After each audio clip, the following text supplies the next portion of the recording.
ഒഹിയയിലെ പെയിൻസ്വെല്ലയിൽ നിന്ന് 6 മൈൽ തെക്ക് കിഴക്കായി സ്ഥിതി ചെയ്യുന്ന ശാന്തമായൊരു കൃഷിസ്ഥലം. ഇവിടെ നിന്നാണ് നമ്മുടെ ഇന്നത്തെ കഥ തുടങ്ങുന്നത്. 1921 കാൾ ലോജിസ് എന്നൊരാൾ ഈ കൃഷിസ്ഥലം വാങ്ങി. എന്നാൽ ഈ സ്ഥലത്തിന് ഒരു കുഴപ്പമുണ്ടായിരുന്നു. ആരൊക്കെ ഈ സ്ഥലം വാങ്ങിച്ചാലും അധികം താമസിയാതെ തന്നെ ഈ വസ്തു വിറ്റുപോകുമായിരുന്നു. ഒരു പ്രാവശ്യം ഈ കൃഷിസ്ഥലത്തെ ഫാം ഹൗസ് കത്തി നശിക്കുകയും ചെയ്തു. ഇതൊക്കെ കൊണ്ട് തന്നെ ആ നാട്ടിലെ ആളുകൾ ആ സ്ഥലം പ്രേതബാധയുള്ളതാണെന്ന് പറഞ്ഞു പ്രചരിപ്പിച്ചു. ഇത് കാരണം ആരും തന്നെ ആ കൃഷിസ്ഥലം വാങ്ങാതെയായി. അങ്ങനെ ഇരിക്കെയാണ് കോളോജിസ് ഈ സ്ഥലത്തെക്കുറിച്ച് കേൾക്കാനിടയായതും ഈ സ്ഥലം വാങ്ങിയതും. കോളോജിസിന് പ്രേതകഥകളിലും മന്ദവിശ്വാസത്തിലൊന്നും വിശ്വാസമില്ലായിരുന്നു. വളരെ കുറഞ്ഞ വിലയ്ക്കാണ് അയാൾ ഈ സ്ഥലം സ്വന്തമാക്കിയത്. എന്നാൽ ആ കൃഷിയിടത്തിൽ അയാളെ കാത്തിരുന്നത് അയാൾ ഒട്ടും തന്നെ പ്രതീക്ഷിക്കാത്ത സംഭവങ്ങളായിരുന്നു. So today we will be exploring the strangest story that happened in Ohio with my channel Mystery Busters.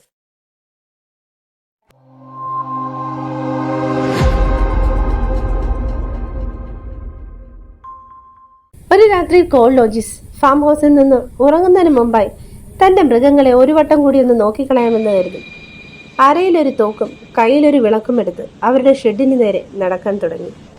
ചുറ്റിന് കുറ്റാക്കുരിട്ട്. അയാളുടെ കയ്യിലെ വിളക്കിന്റെ നേരെ വെളിച്ചമല്ലാതെ മറ്റൊരു വെളിച്ചവും അവിടെ ഇല്ലായിരുന്നു. അയാൾ നടക്കുന്നതിനൊപ്പം കൃഷിസ്ഥലം ചുറ്റിന് നോക്കുന്നുണ്ടായിരുന്നു. ഇത്ര നല്ലൊരു കൃഷിസ്ഥലം വളരെ കുറഞ്ഞ വിലയ്ക്ക് സ്വന്തമാക്കാൻ കഴിഞ്ഞതിൽ അയാൾക്ക് വല്ലാത്തൊരു അഭിമാനം തോന്നി. അയാൾ അങ്ങനെ ഓരോന്ന് ആലോചിച്ചുകൊണ്ട് തന്റെ നടത്തം തുടർന്നുകൊണ്ടേയിരുന്നു. അയാൾ മൃഗങ്ങളുടെ ഷെഡിനടുത്തെത്തി. അതിനകത്തേക്ക് കയറാൻ തുടങ്ങിയപ്പോൾ തന്റെ കഴുത്തിലെ രോമങ്ങൾ എഴുന്നേറ്റ് നിൽക്കുന്നതായി അയാൾക്ക് തോന്നി. പെട്ടെന്ന് അയാൾ തിരിഞ്ഞു ചുറ്റുപാട് നോക്കി. ആരോ തന്നെ നോക്കുന്നതായൊരു തോന്നൽ അയാളുടെ മനസ്സിലുണ്ടായി. പക്ഷെ ആ സമയത്ത് അയാളും മൃഗങ്ങളുമല്ലാതെ മറ്റാരും അവിടെ ഇല്ലായിരുന്നു. ഇനി ഏതെങ്കിലും വേട്ടക്കാരോ മൃഗങ്ങളോ ആയിരിക്കുമോ? ഇങ്ങനൊരു വിചാരം അയാൾക്കുണ്ടായി. ഇവിടെയുള്ള ആളുകൾ വേട്ടക്കാരുടെ ശല്യത്തെക്കുറിച്ച് പറഞ്ഞതായി ഓർക്കുന്നില്ല.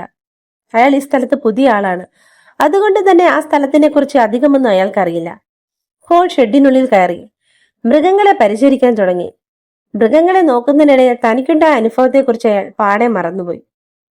മൃഗങ്ങളെല്ലാം നോക്കിയതിനു ശേഷം അയാൾ ഷെഡിന് പുറത്തിറങ്ങി. പുറത്തൊക്കെ കടുത്ത ഇരുട്ടായിരുന്നു. പുറത്തിറങ്ങി വെളിയിലോട്ട് നോക്കിയപ്പോൾ വീണ്ടും ആരോ തന്നെ നോക്കുന്നത് പോലെ അയാൾക്ക് തോന്നി. അയാൾ വീണ്ടും തിരിഞ്ഞ് ഷെഡിനുള്ളിലേക്ക് ഒരു വട്ടം കൂടി നോക്കി. അവിടെയെങ്ങും ആരെയും കണ്ടില്ല. അയാളുടെ മനസ്സിൽ വല്ലാത്തൊരു പരിഭ്രാന്തി ഉണ്ടായി. ഇനി കൃഷിസ്ഥലത്തിലൂടെ ഒറ്റയ്ക്ക് ഈരിടത്ത് ഫാം ഹൗസിലേക്ക് പോകണമെന്ന് ഓർത്തപ്പോൾ അയാൾ വല്ലാതെ അസ്വസ്ഥനായി. എന്തും വരട്ടെ എന്ന് മനസ്സിലുറച്ച് അയാൾ തന്റെ വിളക്കുമെടുത്ത് ഫാം ഹൗസിന് നേരെ നടക്കാൻ തുടങ്ങി. അയാൾ നടക്കുമ്പോഴും ഇരുവശത്ത് നോക്കുന്നുണ്ടായിരുന്നു. അയാൾ തന്റെ കൃഷിസ്ഥലത്തിന്റെ പകുതി ദൂരം കഴിഞ്ഞപ്പോൾ ആ വസ്തുവിന്റെ അങ്ങേയറ്റത്തായി എന്തോ ഒന്ന് അയാളുടെ കണ്ണിൽപ്പെട്ടു. വിളക്കിന്റെ നേരിയ വെളിച്ചത്തിൽ അതൊരു വെളുത്ത രൂപമാണെന്ന് അയാൾക്ക് മനസ്സിലായി. കുറച്ചുനേരം ആ രൂപത്തെ നോക്കി നിന്ന അയാൾ പെട്ടെന്ന് ബോധം വന്നതുപോലെ നിങ്ങൾ ആരാണ്, നിങ്ങൾ ഇവിടെ എന്താണ് ചെയ്യുന്നത് എന്ന് ദേഷ്യത്തോടെ വിളിച്ചു ചോദിക്കാൻ തുടങ്ങി. അപ്പോഴും ആ രൂപം ഒന്നും തന്നെ പറയാതെ തന്നെ നോക്കി നിൽക്കുന്നത് അയാൾ കണ്ടു. കുറച്ചു കഴിഞ്ഞ ആ രൂപം പതുക്കെ കിണറിനടുത്തേക്ക് നടക്കാൻ തുടങ്ങി. കൃഷിസ്ഥലത്തേക്ക് കടന്നു കയറി ആരെങ്കിലും ആയിരിക്കുമെന്ന് കരുതി അയാൾ തോക്കുമെടുത്ത് അതിന്റെ പിന്നാലെ ഓടി. അതിനടുത്തെത്താറായപ്പോൾ പെട്ടെന്ന് ആ രൂപത്തെ കാണാതെയായി. ആ രൂപം എവിടെ പോയെന്നറിയാതെ അയാൾ തന്റെ കയ്യിലെ തോക്കുമെടുത്ത് ഇരുട്ടിലേക്ക് നോക്കി ഭീഷണിപ്പെടുത്താൻ തുടങ്ങി.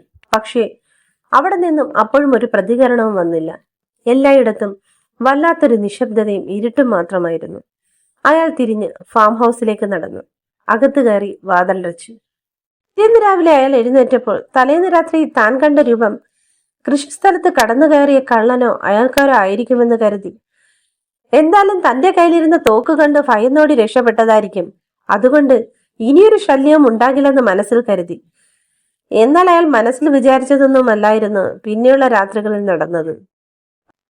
മിക്ക ദിവസവും രാത്രി ഉറങ്ങുന്നതിന് മുമ്പ് അയാൾ തന്റെ മൃഗങ്ങളെ നോക്കാൻ കൃഷിസ്ഥലത്തേക്ക് പോകുമായിരുന്നു. എല്ലാ ദിവസവും ഏകദേശം 9:30 ആകുമ്പോഴായിരുന്നു അയാൾ തന്റെ മൃഗങ്ങളെ നോക്കാൻ പോയിരുന്നത്. ആ സമയത്തെല്ലാം ആ രൂപത്തെ അതേ സ്ഥലത്ത് അതുപോലെ എന്നും കാണുമായിരുന്നു. എന്നാൽ ആ രൂപം ആരാണെന്നറിയാനോ അയാൾക്ക് എന്താണ് ആവശ്യമെന്ന് ചോദിക്കാനോ പറ്റുന്ന ദൂരത്തിൽ അയാളെ ഒരിക്കലും കണ്ടിട്ടില്ല. ഇങ്ങനെ ഒരു പ്രതികരണമില്ലാതെ നിൽക്കുന്ന ഈ രൂപത്തെ കണ്ട് അയാൾക്ക് ദേഷ്യം വരാൻ തുടങ്ങി. അയാൾ ഒരു ദിവസം ദേഷ്യത്തോടെ ആ രൂപത്തിന് നേരെ വെടിവെച്ചു. പെട്ടെന്ന് തന്നെ അത് പഴയതുപോലെ അയാളുടെ കൺമുന്നിൽ നിന്ന് അപ്രത്യക്ഷമാവുകയും ചെയ്തു. ഈ സംഭവത്തിന് ശേഷം എല്ലാ ദിവസവും തന്റെ കൃഷിസ്ഥലത്ത് വന്ന് ഇതുപോലെ മറയുന്ന ആ രൂപത്തിനെ പറ്റി പ്രേതത്തിലും അന്ധവിശ്വാസത്തിലും വിശ്വാസമില്ലാതിരുന്ന കോളിന്റെ മനസ്സിൽ തന്റെ വിശ്വാസങ്ങളെല്ലാം തകിടം മറിച്ചൊരു ചിന്തയുണ്ടായി. തന്റെ മുന്നിൽ വന്ന് മറയുന്ന ഈ രൂപം ഒരു പക്ഷേ പ്രേതമായിരിക്കുമോ? എല്ലാ രാത്രിയിലും കൃത്യം 9:30 ആകുമ്പോൾ ആ രൂപത്തെ കിണറിനരികിൽ കാണുമായിരുന്നു. എന്നാൽ ഈ രൂപം കാരണം തന്റെ മൃഗങ്ങൾക്കോ തനിക്കോ ഇതുവരെ ഒരു ശല്യവും ഉണ്ടായിട്ടില്ല എന്നത് കോളിനെ ആശയക്കുഴപ്പത്തിലാക്കി. ഒരു പ്രതികരണവുമില്ലാതെ നിശ്ചലമായി വന്നു നിൽക്കുന്ന ഈ രൂപം എന്താണ് ഉദ്ദേശിക്കുന്നത് എന്ന് മനസ്സിലാക്കാൻ കഴിയുന്നില്ലല്ലോ എന്നോർത്ത് അയാൾ വല്ലാതെ അസ്വസ്ഥനായി. അങ്ങനെ ദിവസങ്ങൾ കഴിഞ്ഞുപോയി. 1922 ആയപ്പോഴേക്കും കോൾ കൃഷിസ്ഥലം വാങ്ങി 1 വർഷം കഴിഞ്ഞിരുന്നു. ഒരു ദിവസം അയാൾ മൃഗങ്ങൾക്ക് പതിവ് പോലെ കിണറിൽ നിന്ന് വെള്ളം കോരി കുടിക്കാനായി കൊടുത്തു. പക്ഷെ മൃഗങ്ങൾ വെള്ളം കുടിക്കാൻ കൂട്ടാക്കാതെ മാറി നിന്നു. എന്നാൽ ഇത് കണ്ട അയാൾ ഇത്രയും നാൾ ഈ വെള്ളം തന്നെയായിരുന്നല്ലോ അവർ കുടിച്ചിരുന്നത് എന്നോർത്തു. ഇതെന്ത് പറ്റിയെന്നറിയാനായി അയാൾ ആ കിണറിൽ നിന്ന് വെള്ളം കോരി കുടിച്ചു നോക്കി. പക്ഷേ ആ വെള്ളത്തിൽ പ്രത്യേകിച്ചൊന്നും അയാൾക്ക് തോന്നിയില്ല. മൃഗങ്ങൾക്ക് ഇഷ്ടമല്ലാത്ത ഏതെങ്കിലും രുചി വ്യത്യാസം കാണുമെന്ന് കരുതി അയാളും 4 കൂലിപ്പണിക്കാരും ചേർന്ന് വർഷങ്ങൾക്ക് മുമ്പ് പണിത പാറ നിറഞ്ഞ കല്ല് പാകിയ ആ കിണർ വൃത്തിയാക്കാൻ തുടങ്ങി. അവർ ഏകദേശം കിണർ വൃത്തിയാക്കി കഴിഞ്ഞിരുന്നു. പെട്ടെന്ന് ഒരു 25 അടി താഴ്ചയിൽ അവരുടെ മൺകോരി എന്തിലോ അപ്രതീക്ഷിതമായി തട്ടി. അവർ ശക്തിയുടെ മുകളിലേക്ക് മൺകോരി വലിച്ചെടുത്തപ്പോൾ മൺകോരിയോടൊപ്പം ഒരു ജോഡി ഷൂസും പൊന്തി വന്നു. അവർ സൂക്ഷിച്ചു നോക്കുമ്പോൾ ആ ഷൂസിന് താഴെയായി തലകീഴായി കിടക്കുന്ന ഒരു മനുഷ്യന്റെ അസ്ഥികൂടം. ഇത് കണ്ടവർ ഭയന്ന് പിറകോട്ട് മാറി. ഉടൻ തന്നെ കോൾ പോലീസിന് ഫോൺ ചെയ്തു. നിമിഷങ്ങൾക്കുള്ളിൽ തന്നെ പോലീസ് ഓഫീസറായ ഓറസ് പിങ്കും കുറച്ച് പോലീസുകാരും അവിടെ എത്തി. ആഴമുള്ള കിണറായതിനാൽ അകത്ത് നല്ല ഇരുട്ടായിരുന്നു. പോലീസുകാർ വിളക്കിന്റെ സഹായത്തോടെ മൃതദേഹം പരിശോധിക്കാൻ തുടങ്ങി. തലകീഴായി കിടക്കുന്ന അസ്ഥികൂടത്തിന്റെ കൈയും കാലുകളും തുകൽ ബെൽറ്റ് കൊണ്ട് കെട്ടിയിരുന്നു. അതിന്റെ തലയോട്ടി കനത്ത മൂർച്ചയുള്ള ഏതോ ആയുധം കൊണ്ട് അടിച്ചു തകർത്തതുപോലെയായിരുന്നു. ഈ മൃതദേഹം പാറകൾക്കിടയിൽ കുരുങ്ങിക്കിടക്കുകയായിരുന്നു. ഈ രംഗം അതിക്രൂരമായൊരു കൊലപാതകത്തിന്റെ കഥ പറയുന്നതായി പോലീസിന് മനസ്സിലായി. അവർ പതുക്കെ മൃതദേഹം മുകളിലേക്ക് ഉയർത്താൻ തുടങ്ങി. പെട്ടെന്ന് ആ ശരീരത്തിൽ നിന്ന് തലയോട്ടി വേർപെട്ട് കിണറിനടിയിലേക്ക് പോയി. അത് പിന്നീട് കിണറിന്റെ അടിയിൽ നിന്ന് ചെളികൾ കൊണ്ട് മൂടിയ നിലയിൽ കണ്ടെത്തി. പോലീസ് കേസെടുത്ത് അന്വേഷണം തുടങ്ങി. പോലീസ് അന്വേഷണത്തിൽ ഈ അസ്ഥികൾ അവിടെ നിന്ന് വർഷങ്ങൾക്ക് മുമ്പ് കാണാതായ ഒരു പ്രാദേശിക തൊഴിലാളിയായ റോബോട്ട് മോസ്ലയുടേതാണെന്നൊരു സംശയമുണ്ടായി. ആ ഫാം ഹൗസിൽ ജോലി ചെയ്തിരുന്ന അയാൾ ഉടമസ്ഥനുമായുള്ള കൂലിയെ ചൊല്ലിയുള്ള തർക്കത്തെ തുടർന്ന് കാണാതാവുകയായിരുന്നു.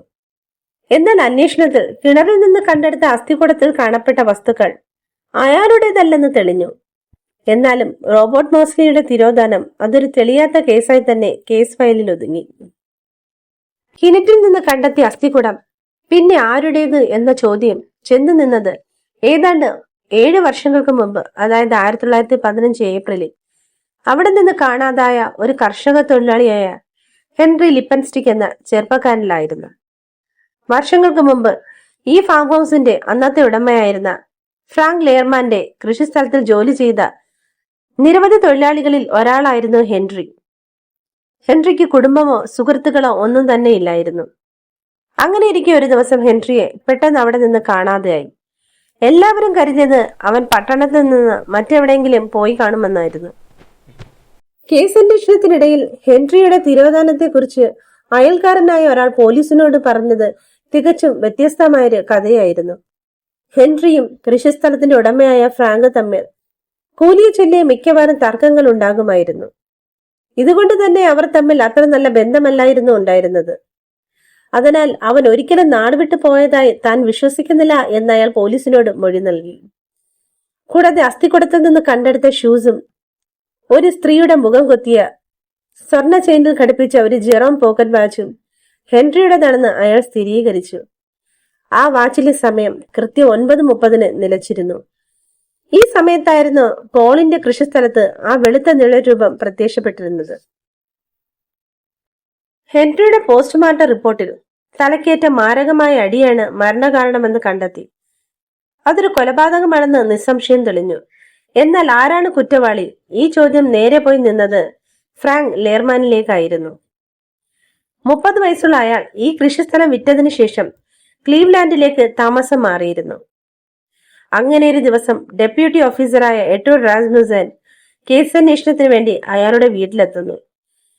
എന്നാൽ അയാൾ യാതൊരു ഭാവവ്യത്യാസവുമില്ലാതെ ഓഫീസർ ചോദിച്ച ചോദ്യങ്ങൾക്ക് ഉത്തരങ്ങൾ പറഞ്ഞുകൊണ്ടേയിരുന്നു.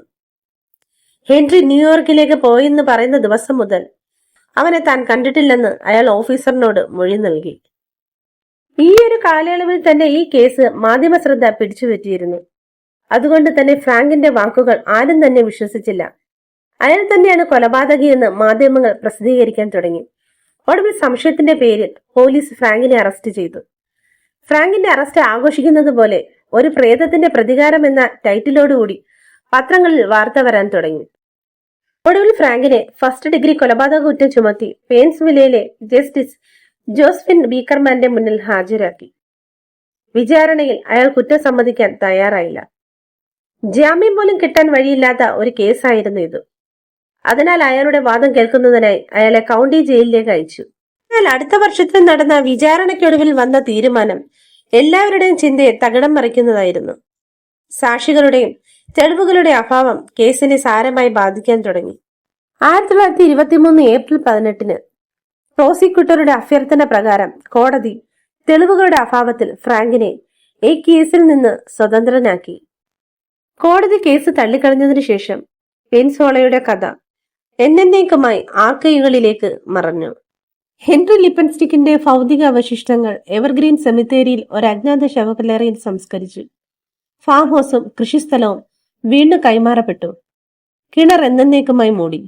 ഒരിക്കൽ താഴ്വരയെ ഭയപ്പെടുത്തിയ ആ വെളുത്ത നിഴൽ രൂപം പിന്നെ ആരും കണ്ടിട്ടേയില്ല.